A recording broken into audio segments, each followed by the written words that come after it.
My English book 6. Hello students. Now we are going to learn unit 1 1.7. Are you a DIY kid? First I read this passage. You listen carefully and observe here. When you were very young, your parents or other grown-ups did everything for you. They fed you, washed you, dressed you, and took you around. But things must have changed since then. Now that you are nearly 11, you must have learned to do many things all by yourself. Now you are a do it yourself DIY kid, right? Here's a list of some things an 11-year-old child should be able to do. And never mind if you can't do some of these things as yet, there's a whole year for you to learn these things. You will enjoy them. So let's begin our count. When you are very young, म्हणजे जेव्हा तुम्ही खूप लहान होता, your parents or other grownups did everything for you. तुमचे आई वडील किंवा इतर वडीलधारी माणसे, मोठी माणसे यांनी तुमचं सर्व काही केलं. प्रत्येक गोष्ट केली. दे फेड यू, तुम्हाला खाऊ घातले. वॉश्ड यू, तुम्हाला अंघोळ घातली. ड्रेसड यू, कपडे घातले. अँड टूक यू अराउंड, तुम्हाला सभोवती फिरवले सुद्धा. But things must have changed since then, पण त्यानंतर मात्र काही गोष्टी बदललेल्या असाव्यात. Now that you are nearly 11, आता तुम्ही 11 वर्षाचे आहात. You must have learn to do many things all by yourself, आता तुमचं तुम्ही स्वतः करायला बऱ्याचशा गोष्टी शिकलेले असाल किंवा शिकल्या पाहिजेत. नाव you are a do it yourself DIY kid, right? म्हणजे आता तुम्ही do it yourself DIY kids आहात, बरोबर आहे ना? म्हणजे तुम्ही स्वतः सक्षम आहात. Here's a list of some things and 11-year-old child should be able to do. Here's a list म्हणजे इथे एक यादी दिलेली आहे. सम थिंग्स अशा काही गोष्टी and 11-year-old child should be able to म्हणजे 11 वर्षाच्या मुलांना करता येण्यासारख्या काही गोष्टींची यादी इथे दिलेली आहे किंवा त्यांनी केल्या पाहिजेत अशा गोष्टींची यादी इथे दिलेली आहे. And never mind if you can't do some of these things as it. And never mind, काही हरकत नाही. If you can't do some of these things as it म्हणजे अजूनपर्यंत तुम्हाला त्यातील काही गोष्टी जर येत नसतील किंवा तुम्ही करू शकत नसाल तर काही हरकत नाही. There's a whole year for you, त्याच्यासाठी तुमच्याकडे पूर्ण वर्ष आहे. टू लर्न दीज थिंग्स म्हणजे त्या गोष्टी शिकण्यासाठी तुमच्याकडे पूर्ण वर्ष आहे. यू विल एन्जॉय देम, तर तुम्ही त्याचा आनंद घ्या. So let's begin our count. चला तर मग आपण सुरुवात करूया. First year, can you take care of your personal hygiene? Question mark आहे इथे बघा. तुम्ही तुमच्या वैयक्तिक आरोग्याची काळजी घेता का? पर्सनल हायजीन, वैयक्तिक आरोग्य. Here's point some. I trim my nails regularly. Trim means कापणी. मी माझी नखे नियमित कापतो. डू यू, तुम्ही कापता का? तुम्ही करता का? Second, I take a wash on my own. मी स्वतः आंघोळ करतो. अ प्रॉपर वॉश, अगदी व्यवस्थित. I remember to wash behind my ears, underarms, elbow, knees. मी लक्षात ठेवतो, आंघोळ करताना लक्षात ठेवतो. वॉश बिहाइंड माय इयर्स, कानाच्या पाठीमागचा भाग स्वच्छ करणे. अंडर आर्म्स, बाहूच्या खालील भाग. एल्बो, कोपर, नीज, गुडघे हे स्वच्छ करण्याचे मी लक्षात ठेवतो. डू यू, तुम्ही करता? And I use enough water, आणि मी पुरेसं पाणी वापरतो. नॉट मोर नॉट लेस, जास्तही नाही आणि कमीही नाही. I can oil and com my hair on my on. आणखी मी काय करू शकतो बघा, मी माझ्या केसांना तेल लावतो, तसेच माझे केस विंचरतो. म्हणजे मी स्वतः माझ्या केसांना तेल लावून ते विंचरू शकतो. I can wash and dry my hair on my on. म्हणजे मी माझे स्वतःचे केस स्वतः धुवून ते सुकवू सुद्धा शकतो. Here in this picture Bittu and Paddy. Paddy says to Bittu. Paddy बिट्टूला म्हणतो, I know you can do it too. मला माहीत आहे तू सुद्धा ते करू शकतोस. But do you do it. पण तू ते करतोस का? Or do you still depend on your mother. Depend म्हणजे अवलंबून असणे. का तू अजूनही तुझ्या आईवरतीच अवलंबून आहेस? Next here, do you take care of your clothes. इथेही क्वेश्चन मार्क दिलेला आहे बघा. तुम्ही तुमच्या कपड्यांची काळजी घेऊ शकता का? घेता का? Do you take care of your clothes. तुम्ही तुमच्या कपड्यांची काळजी घेता का?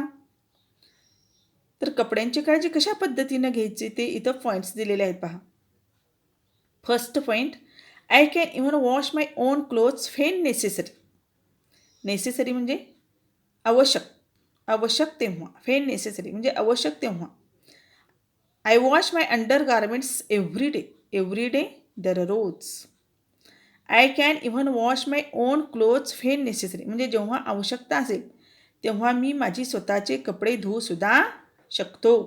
I wash my undergarments every day म्हणजे माझी अंतर्वस्त्रे म्हणजे छोटी जी कपडे आहेत आपली आतील ती मी दररोज स्वच्छ धुतो.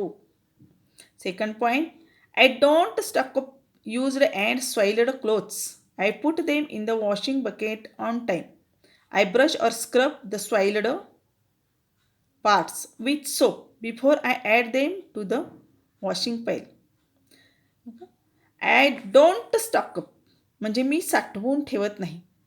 Used and soiled clothes वापरलेले किंवा मळलेले कपडे मी साठवून ठेवत नाही.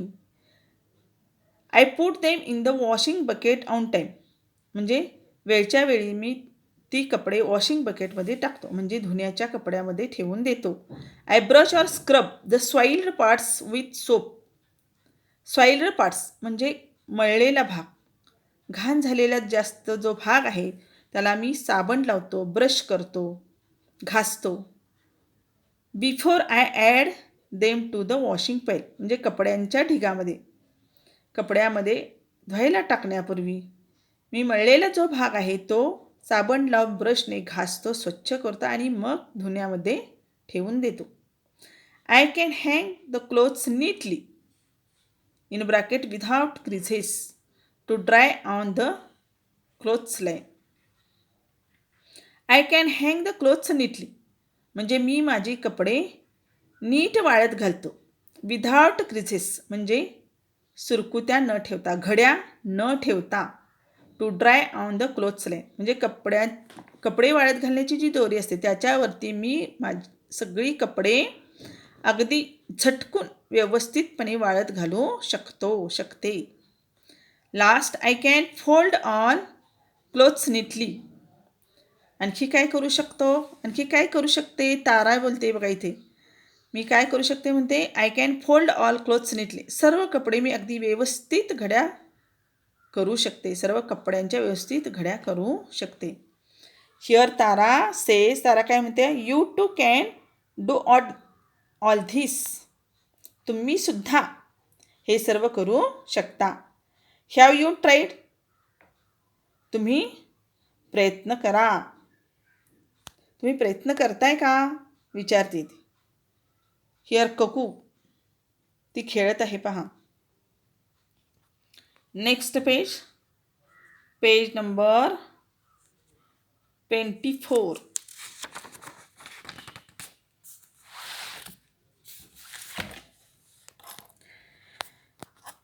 Can you swim. स्विम म्हणजे पोहणे. तुम्ही पोहू शकता का? बघा इथं टोटो आणि मिया आहे. इथं काय पॉईंट दिलेत बघा पोहण्याच्या बाबतीतले. I can swim in a swimming pool म्हणजे 11 वर्षाच्या मुलांना हे आलं पाहिजे. यातला 6th स्टँडर्डमधलाच एक मुलगा आहे इथे, तो म्हणतो I can swim in a swimming pool. मी स्विमिंग पूलमध्ये पोहू शकतो. स्विमिंग पूल आणि पोहण्याचा तलाव. I can swim in a well. Well means विहीर. मी विहिरीमध्ये पोहू शकतो. I am going to learn freestyle swimming this year. This year means यावर्षी. यावर्षी मी काय करत आहे? फ्री स्टाईल स्विमिंग म्हणजे अगदी मुक्तपणे पोहायला शिकत आहे. Then here Toto says to Mia. काय म्हणतो बघा टोटो मियाला? How about you. तुझं काय? तुझ्याविषयी काय? असं मियाला तो विचारतो. And here Paddy says can you ride a bicycle. तुम्ही सायकल चालवू शकता का? तो काय म्हणतो बघा? I learn to ride a bicycle when I was 8 years old. मी 8 वर्षाचा असताना सायकल चालवायला शिकलो. म्हणजे जेव्हा मी 8 वर्षाचा होतो तेव्हा मी सायकल चालवायला शिकलो. राईड म्हणजे चालवणे किंवा सायकलवरती बसणे. Second, I am learning to ride a bigger bicycle.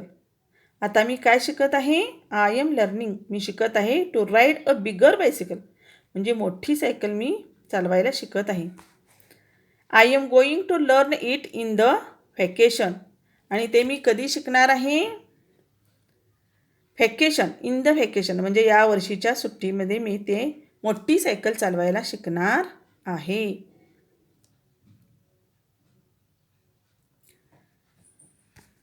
Paddy says I can ride my bicycle without the balancing wheels. Paddy काय म्हणतो बघा इथे?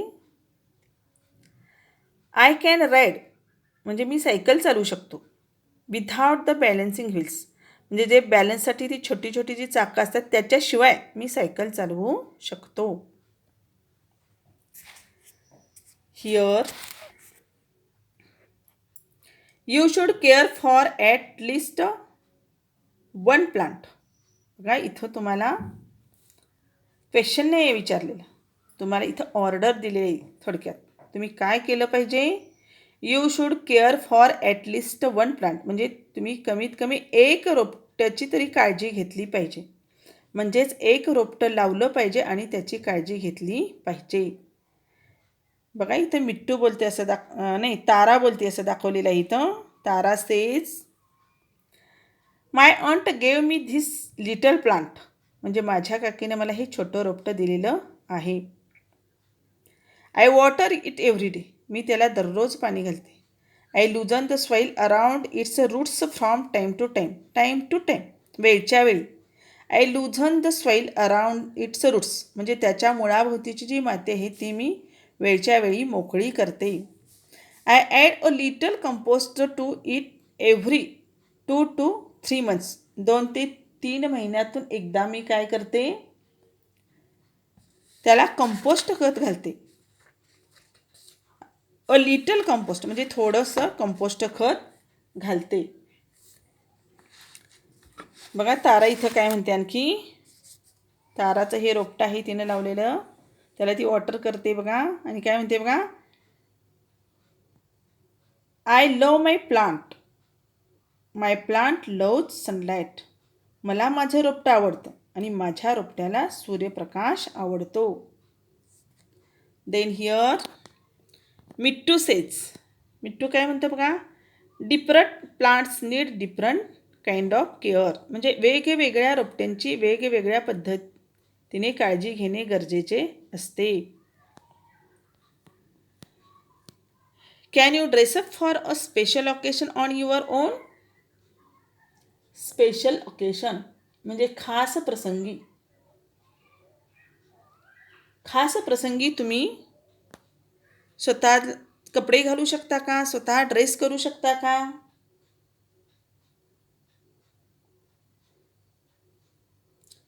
खास प्रसंगी तुम्ही स्वतः पोशाख घालू शकता का? बघा काय विचारले? When I was in standard second my father helped me but now I can dress up on my on even for a special occasion. बघा इथं कोण बोलते? हे कक्कू आणि पॅडी एकमेकांशी बोलत आहेत. काय म्हणते बघा ककू. When I was in standard 2, ज्यावेळेला मी इयत्ता 2रीच होते, माय फादर हेल्प्ड मी, माझे वडील मला मदत करत होते. But now I can dress up on my on, पण आता मी काय करू शकते, स्वतः ड्रेस घालू शकते. Even for a special occasion, म्हणजे खास प्रसंगीसुद्धा मी स्वतः ड्रेस घालू शकते. बघा here Kuku says, are you presentable when you visit someone else. बिट्टूला विचारते, म्हणजे तू इतरत्र जाताना, दुसरीकडे जाताना अगदी व्यवस्थित नीटनेटकेपणे जातोस का. आर यू प्रेझेंटेबल, नीटनेटका. व्हेन यू व्हिजिट समवन, म्हणजे दुसरीकडे जेव्हा तुम्ही जाता त्यावेळेला तुम्ही नीटनेटके जाता का. तुमच्यासाठीही तो प्रश्न आहे आणि बिट्टूसाठी सुद्धा आहे. देन हिअर ऑन पेज 25 बघा इथे काय दिलेलं आहे. Can you convey an oral message to someone correctly. Convey म्हणजे सांगणे, व्यक्त करणे, घेऊन जाणे, कल्पना देणे, अनेक अर्थ आहेत. त्या वाक्याच्या संदर्भानं आपण इथं अर्थ घ्यायचा असतो. Can you convey an oral message to someone correctly, म्हणजे एखाद्याला तुम्ही एखादा संदेश तोंडी देऊ शकता का, अगदी योग्य पद्धतीने, बिनचूक असा. Right a recent message that you passed on. Recent म्हणजे अलीकडचा अशा पद्धतीचा एखादा मेसेज तुम्ही पाठवलेला असेल तर तो लिहा म्हणून सांगितलेलं आहे. ॲट होम, मग तो घरी दिलेला असो किंवा इन स्कूल, शाळेमध्ये दिलेला असो, किंवा बिटवीन फ्रेंड्स किंवा मित्रांमध्ये तो मेसेज पाठवलेला असो, असा एखादा मेसेज तुम्हाला लिहायला सांगितलेला आहे. You may write the message in your mother tongue, आणि तो मेसेज तुम्ही तुमच्या मदर टंगमध्ये सुद्धा लिहिला तरी चालेल. मदर टंग, मातृभाषेत सुद्धा लिहिला तरी चालेल. मेसेज म्हणजे निरोप थोडक्यात.